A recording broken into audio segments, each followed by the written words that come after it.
Hey guys, welcome to this week's episode of Life Reassembled. Today we're going to be talking about our emotions. If you're anything like me, this has been the gamut. You've either overemphasized your emotions, or you've kind of hidden them, been shy about them, or even suppressed them in some way. So today we're going to dive into not only just how we can express our emotions properly, we're also going to be diving into allowing ourselves to feel the negative emotions in order to get past it to the other side. We have to remember that emotions will not hurt us and that they're telling us something. And there's also a time and a place to process our emotions. Welcome to Life Reassembled. This is the podcast where we learn how to reassemble our lives. I'm Julie Renee. I'm a life coach specializing in trauma recovery and a speaker.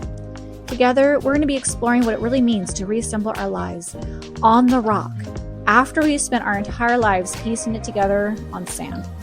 Here, we're going to talk about healing the mind, renewing the spirit, and organizing the parts of our lives that were once overwhelmed by complete chaos. Each episode is a space for reflection, faith, and practical steps for living with peace and intention. So, take a deep breath with me.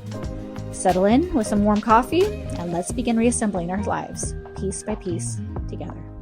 We have to remember that our emotions are part of our design.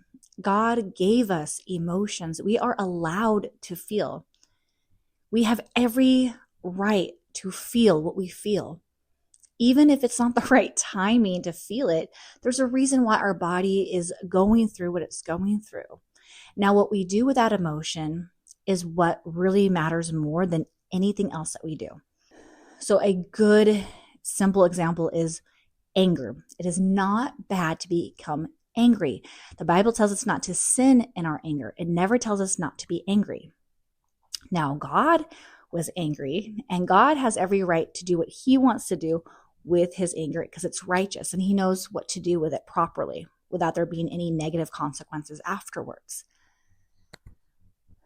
When we get angry and we choose to sin through our anger, there's lots of consequences. If you've ever thrown something, maybe it broke or it was scary for somebody else, or if you experience somebody throwing something or being angry or violent, it's rattling. And so there's a reason why we don't sin in our anger, because we're not in the right emotional state to process our emotion. And sometimes we're in a position where we're very sad. We want to cry, but we're just not in that place where we're able to do so because we need to be strong for somebody else in that moment. There might be times where a loved one is in the hospital, and when you're with them, that's not the time to express your sadness and cry. And it's, of course, not to be suppressive about that. We'll talk more about that. It's really interesting that your instinct is to be there for them and how to aid them in whatever they need. And so even though you can still express your sadness, it's really difficult to be a full-blown crying, exasperated, all that you really want to express in that moment, because it's just not the right time or place. It's usually in the car, right, on your way home, where it just comes out, where you are sad and you're able to grieve. There's a reason why we don't suppress our emotions. So it's good to understand our emotions. It's good to feel our emotions. But sometimes it's not the proper time to process our emotions. It's not the proper time to fully engage in our emotions. Usually this is done by ourselves. It's with God. It can be with other friends, especially in regards to something that's really elated or something that you want to share that's deep. And it's okay to share with other people. And like if you're going to a concert and there's all these, you're surrounded by thousands of people and you're all experiencing this emotional state. So none of it's bad to have these emotions. It's just a matter of how we place them in the right time. Now, this does not have to get complicated. However, if your emotions are irregular and they're sporadic and they're happening at the weirdest moments and you're not understanding why, it's most likely because you need to process something that you're suppressing. Let's start there before you start going on any medications, before you start talking to any doctors. Now, I'm personally not a doctor. If you do need to seek help and you feel like that's the right direction for you, please do that. I'm not suggesting that you don't. What I am suggesting is that you consider trying this if that sounds like the right way to go. Again, talk to a professional, but you understand also that professionals have a job to do as well. I never thought I really suppressed emotions because I was so emotional, especially my teenage years. I was erratic and I was loud and I would cry and I would be dramatic. So I never thought that I was suppressing any type of emotions because I felt like I wore my emotions on my sleeve. However, come to find out later, way too late, and we've talked about this before, I avoided conflict. That was the emotion I did not enjoy. And so any type of social pressure or peer pressure or people pleasing or any type of unresolved conflict that would come up, even just a small amount, I would suppress that feeling and I would immediately go to a pleasure point in my brain. So I would try to find something to replace that pain with pleasure in some way or another. Now, I know that we all have done this. I even do this now. If you're finding yourself bored, that feeling, that emotion, you might go to your phone and start scrolling. If you're tired or you want to if you're tired, maybe you're looking to be social and you want to be with your friends, or you want to do online shopping or whatever the case may be.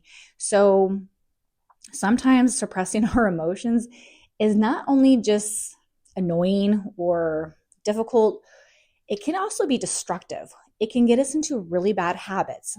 It could be a trigger point of, hey, I'm feeling this emotion. I don't like this emotion. So let me go turn to this certain vice. It could be a vice, and get that pleasure so that the way I don't have to feel the negative anymore. Does that make sense?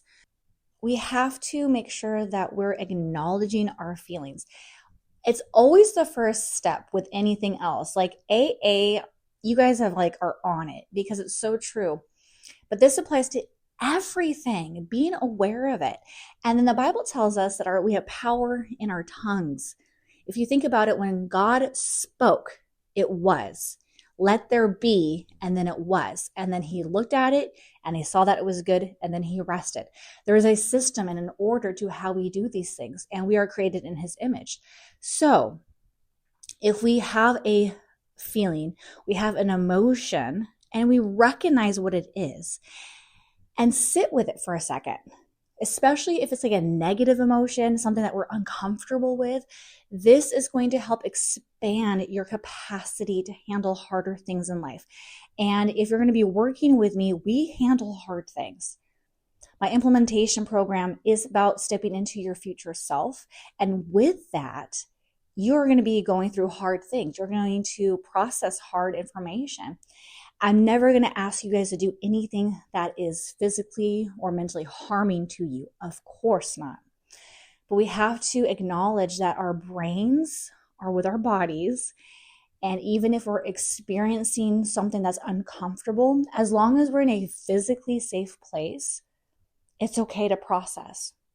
And the best way to do it, guys, is honestly with God. He is our shield and our comforter. He protects us from the harm that could come. And so I know that there's certain thoughts you don't need to entertain. There's certain thoughts that are entangled with the dark forces, right?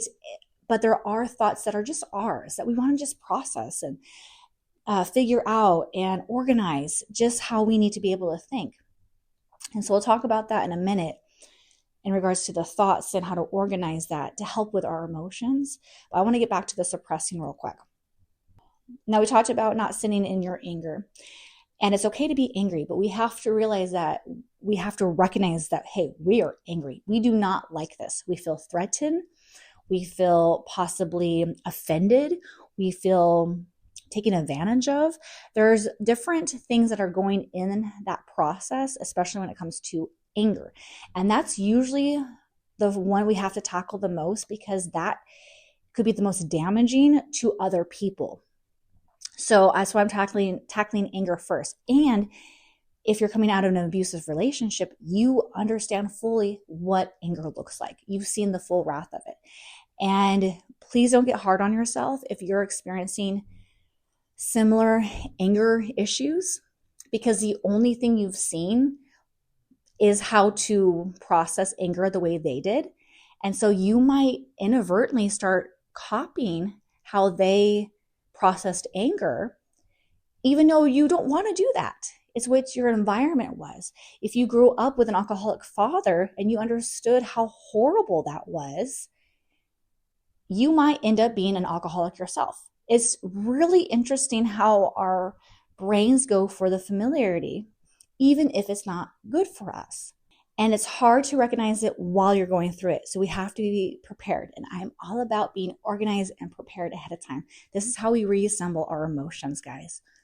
So when it comes to something negative, especially when it comes to anger, where it can be harmful if we act upon our anger, before we're angry, when we're in a good state like now, hopefully you guys are in a good mood right now, chilling with your coffee, come up with a game plan now that works for you in your situation.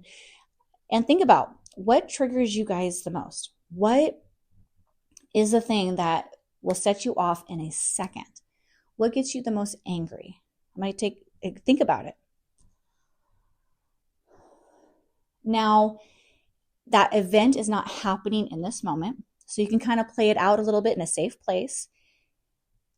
And instead of going to your fallback, your habit, your go-to that's comfortable, even if it's harmful, let's rewire it, change it up, and do it where you're calming yourself down. Honestly, the best thing to do is to breathe when you're angry, because you're going from fight or flight mode. You're going from survival mode. You're going from the lower brain mode, the primal mode. And now we're acknowledging we're angry, and you're breathing. Honestly, we tell this to the simplest minds because it's the simplest thing to do. And yet, who's doing it? As full-grown, rational, successful adults. How often are we breathing to calm down when we're angry? We need to calm that emotion down. And then we need to name it. I am angry right now. I am frustrated in this moment. I do not like X, Y, Z. And it might kind of sound silly, especially if you're talking out loud and there's other people around. But at the very least, talk to yourself about it. So you're acknowledging that you're feeling this way. You're acknowledging why you feel this way. And then what you need to do is, okay, what can I do now to move forward productively? Because at that time, you've already calmed down enough where your brain can start being creative and process things properly, because you're not in that emotional state anymore. So again, you're not suppressing your anger, you're acknowledging it, you're calling it out, and then you're moving forward properly in the right tone. Now, give yourself some grace, because acknowledging it is the first step, and you're not going to be perfect at it most likely the first time you do this, right? But the more that you acknowledge it, the more that you practice, the more that you are in that direction, give yourself kudos. And you know what? Sometimes we cheat on our diet, right? Don't give yourself a hard time, because that's in an emotional state also. If you're angry at yourself for being angry, you're just adding more anger to it. So the best thing to do, we've talked about this before, is to forgive yourself and love yourself through your mess ups, through your craziness, through your scenarios. If God loved you so much that he would send his son while you were sinning, while you were being disconnected from God, while you were saying, F you, God, and he still loved you enough to die for you, we have no excuse not to do the same for ourselves. We are not above God. We need to lower ourselves and humble ourselves to forgive ourselves, even if you have to forgive yourself in that moment. And if you're able to ask for forgiveness to the other people around you, even if it's right then and there, and they're most likely going to be forgiving and loving and caring, especially if you're surrounded by the best people in the world, people who actually love you and want the best for you. And if you're not in that environment, we need to have another conversation. If you're in an environment where that love and that support is not going to be there, and you feel like you have to suppress your emotions, then please go back to my previous episodes. You might be in an abusive relationship. Check that episode out. Or you might be in an abusive environment. This can also apply to a positive feeling. There was a time recently that I was so excited. We were actually looking for something. We couldn't find it. We're searching. We didn't have much time to find it. And then I found it. And I was loud. And I was so excited. I'm like, woohoo! And I was being myself. I was being elated. And then I got scolded by my friend. And they're like, hey, we might have some other people sleeping. Like, what are you doing? And I am usually very aware of other people's presence, and I'm very considerate of that. But it was like one of those things that we didn't know if they were there or not. And so my friend was acting as if they were, and I was acting as if they weren't. So that's why I allowed myself to be elated and excited. And I was so mad at my friend, to be completely honest, because I was like, you are the one who was looking for this. I took it upon myself to help you find it. I'm the one who found it. Like, I'm not trying to get the praise for it, but let's celebrate together. Like, why are you not celebrating? Instead, you're scolding me. And I had to walk away. I said, okay. And I walked away, and I had to deal with that feeling straight away with God. And I was battling a couple of things in that moment. So I knew that the devil was trying to get in there straight away. Man, he's seriously, like the Bible talks about, he's like a roaring lion, just walking back and forth, just waiting for a door, right? And he uses his cohorts to open that door. And it was just a misunderstanding. It was a mistake. It just happened. It wasn't like I felt like we purposely opened a spiritual door or anything like that. But nevertheless, there was something there. And I knew the devil was trying to get in me and giving me these thoughts automatically over my friend. Like horrible thoughts. And I don't think I love them, right? And so these horrible thoughts were coming to my head, and I was like, whoa, I don't like this. That's not true. And because I was emotional and I was upset, it took me a minute to recognize that these thoughts were there, because it was just like firing off. Boom, boom, boom, boom, boom. And I just started speaking into it. Even though I wasn't feeling grateful, I wasn't happy, but I started speaking into it out loud, because I was able to walk outside. And with that, I said, I forgive my friend. I love them. And I just started talking about, okay, so this was what happened. And I just started laying out facts, just black and white facts. This is what happened. This is what we were looking for. They thought this. I thought that. It's a bummer that they weren't excited when I wanted them to be excited. I was just like laying it out, and that like released that tension. And then I was able to forgive them, even though they didn't necessarily do anything wrong. And I didn't necessarily do anything wrong. We just both were just kind of clashing in that moment. And they were highly stressed. There was a lot going on in their life. So I had to acknowledge that too. It wasn't like an attack against me specifically. It was just an added stressor that they didn't need at that moment. And so it was hard. It was humbling, and just having that time apart. And then I just started praying over them. And then when we came back together, they ended up apologizing, or we had a hug, and it was just amazing and beautiful. And God was so wonderful just to repair a moment that could have turned into something really, really ugly, really fast. And I'm so grateful for that. So again, I didn't suppress the feeling, but I definitely walked away from the situation, because I could have stayed and started an argument and started lashing out.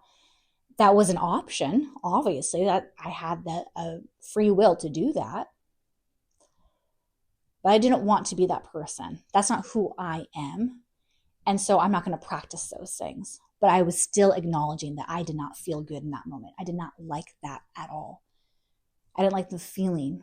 But instead of suppressing it or going to my phone or going to some type of vice to like feel better about it, I came to prayer. And I had to lower my pride in it and acknowledge that both of us were not at fault. It was just bad timing, a misunderstanding, and we could definitely move on. And I'm so thankful that they came back and apologized, and we worked it out quickly. And I praised God while they're talking to me.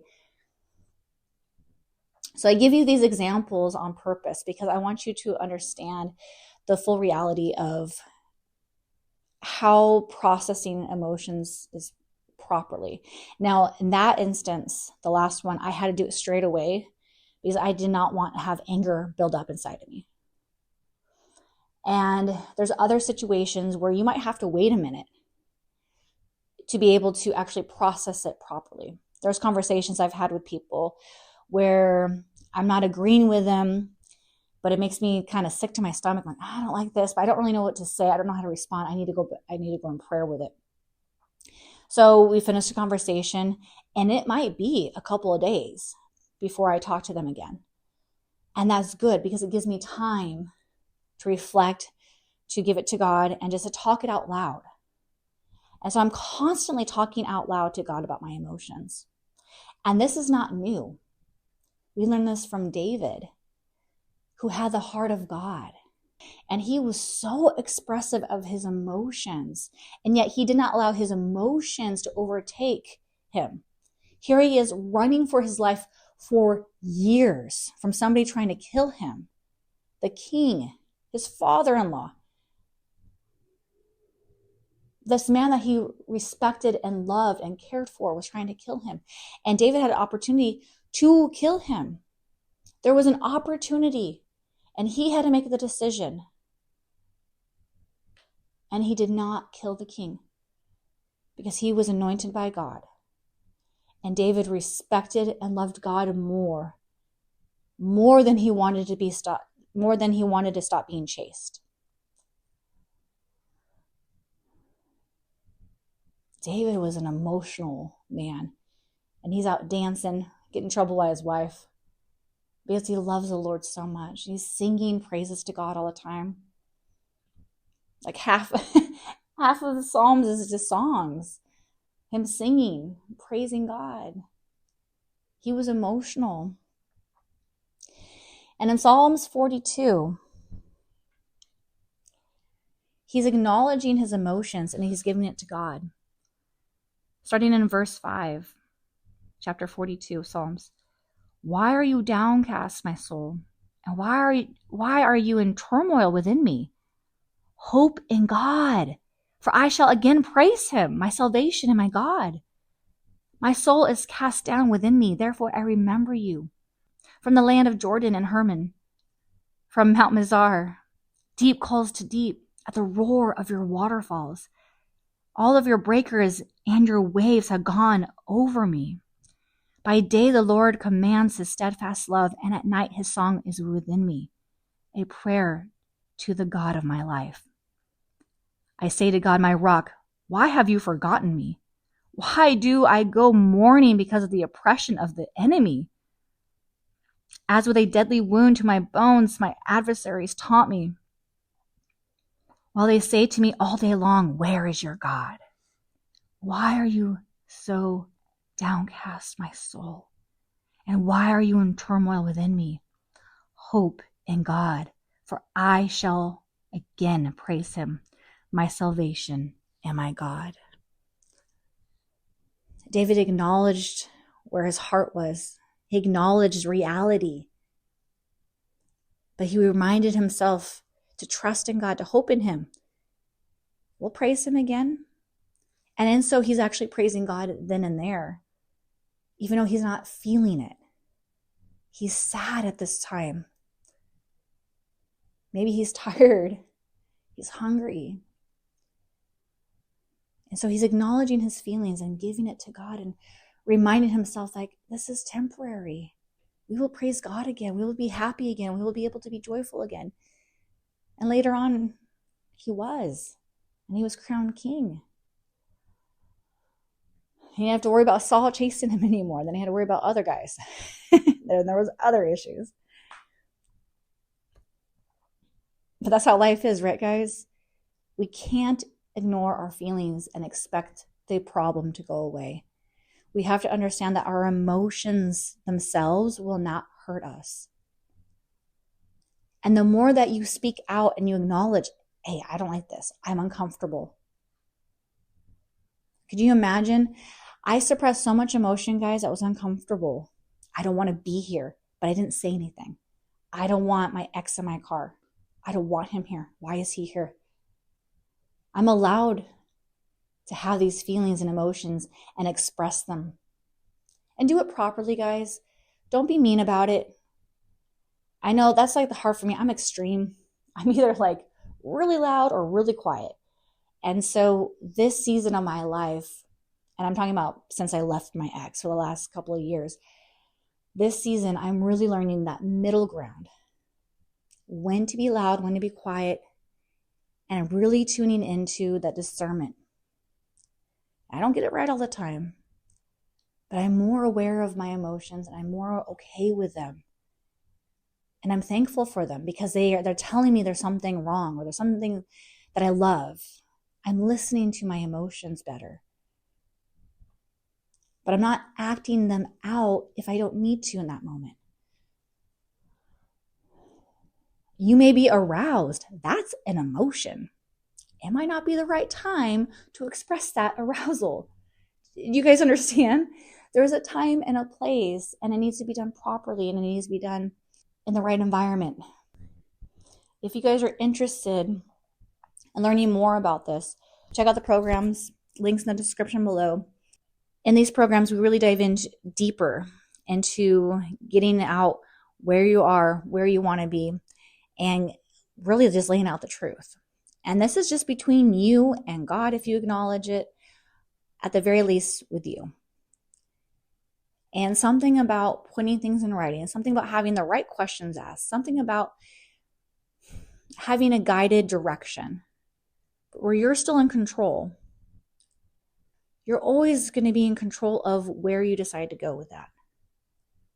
But having the acknowledgement and the resources and the tools is so powerful. If you're feeling trapped, because that was the emotion I felt when I was with my ex every single time. Didn't matter if I was with him or not with him. Anytime that we were together, I'm putting quotes there because that was always random sometimes. Anytime that we were together as a couple, well, I was a couple, I felt trapped. That was the emotion I felt. And that's a scary emotion because when you feel trapped, you feel like you can't escape. You feel like you can't go anywhere. It's like all of a sudden, every tool you have to leave doesn't exist anymore. The feeling of being trapped is horrible. I'd rather be enclosed with the wings of the Lord because that doesn't make me claustrophobic. That doesn't make me feel trapped. It makes me feel loved and protected and secure. But if you're suffocating under anybody, if you're trapped under anybody, if that's the emotion, there's resources and tools to get out of that because that is not safe. And I want you guys to be safe above all. Okay, and then the last thing we're going to talk about, guys, is timing our emotions with writing it out. How do we reassemble this? So the good news is that's where the programs are helpful because it's set aside time that you put together where you're having the right questions asked. And then within that, you have freestyle. You know, I have the room to write your notes, but please feel free to have another notebook available. And there's something about physically writing, if you can, versus typing things out. It's just it hits a different thing in your brain. And there's actually studies done about this. When people do talk to text, or they type things out, or they write things out, it triggers a different part of your brain. And physically writing something out is actually the most rewarding in the long run. So I encourage you guys, if you can, print out the programs and then have a notebook ready for extra notes, because the questions are specifically put together a way that I believe the questions that I put together in the programs go really deep, and they're the questions that I needed. And so that's why they're there. That's why they're asked. But a lot of times too, I find that a lot of my students, they are encouraged and inspired by these questions, and there's more there. It's like this plug that's finally been released, and like this flow comes out, and they're just like writing freestyle for pages and pages and pages. And that's just over like one or two questions. And it's so releasing and freeing and liberating. And then they can always come back to the next question the next day or 2 days from now. That's what I like about these programs. It's up to you when you want to do them. It's on your time schedule. I purposely structured everything that I offer to be on your schedule, even with my coaching. So yes, it's going to be a certain amount of time, but I work with your schedule and what that looks like. You'll hear it all the time on YouTube. Oh, I offer a 6-week course or a 5 months course, or whatever the case may be. That's great. But I believe in everything being customized. But how I put that together and when I take people on, I'm very in control over. Because I want to make sure that I'm working with you in the best capacity that you need. Because every person is different. So having a 6-week structure might not work for you. I don't want you to feel obligated to have everything down within 6 weeks, or whatever the case may be. Writing down your emotions is so imperative. There's also parts of that too where you're just doing a thought journal. So there's 2 things I want to talk about with this. The first one is you can't always write when you want to write. You can't always process thoughts when you want to process thoughts. Having scheduled times to do this is amazing, guys. Amazing. First thing in the morning, last thing you do before bed, close to that time range. Those would be peak times. Those would be ideal times. But you have to be careful because everything out there is like, do this first thing in the morning and right before bed. So it depends on your schedule, of course. But within that schedule, I'm really hoping that you guys are finding time to write. And if you can, do it in the middle of the day too. So sometimes you'll get a great creative thought, or you'll get an emotional thought, or you'll get something that you were like, oh, I really want to tackle this, but not right now. So have a system in place today. Create a system today, if you do not have one yet, of how to write it down to come back to later. And put it in a place that you know you'll be able to get back to later. So let's say your morning time is your devotional time, prayer, journaling, meditation, all that fun stuff. And that's the time that you want to process your thoughts or emotions or have your creativity time. Great. Where throughout the day are you writing these notes as you get them throughout the day? Because you know the morning time is not the only time that you're going through this. This is just the time that you're spending to express it and having it come out. But there's times throughout the rest of the day that it's coming into your brain. And so we need to have a place that is the most consistent for you in regards to being able to come back to it when you need it. For example, don't write it on the first thing you see and then you don't know where it's at and then you lose it. And then that comes with frustration and confusion and trying to find it. No, have it in the same place, something that you can have with you at all times, and then being able to write out your thoughts. And then have space for that. Have a space for, hey, these are my emotions that I'm feeling. Have a place for your creativity. And then also have a space where you're just writing down every single thought you have. Give yourself a timer. Like, I want to do it for 2 minutes, 5 minutes, 10 minutes, whatever it is. And just every thought that just comes to you, just sit there and write down every thought. Good, bad, ugly, doesn't matter. And acknowledge that you are not your thoughts. You are not your emotions. Emotions come and go all the time. That's why we have to be so careful about the words we use, because if we're not taking care of how we assemble our words with our emotions and our thoughts, we could easily, inadvertently identify things, identify other people, identify ourselves in the wrong context because of how you are in that state of mind.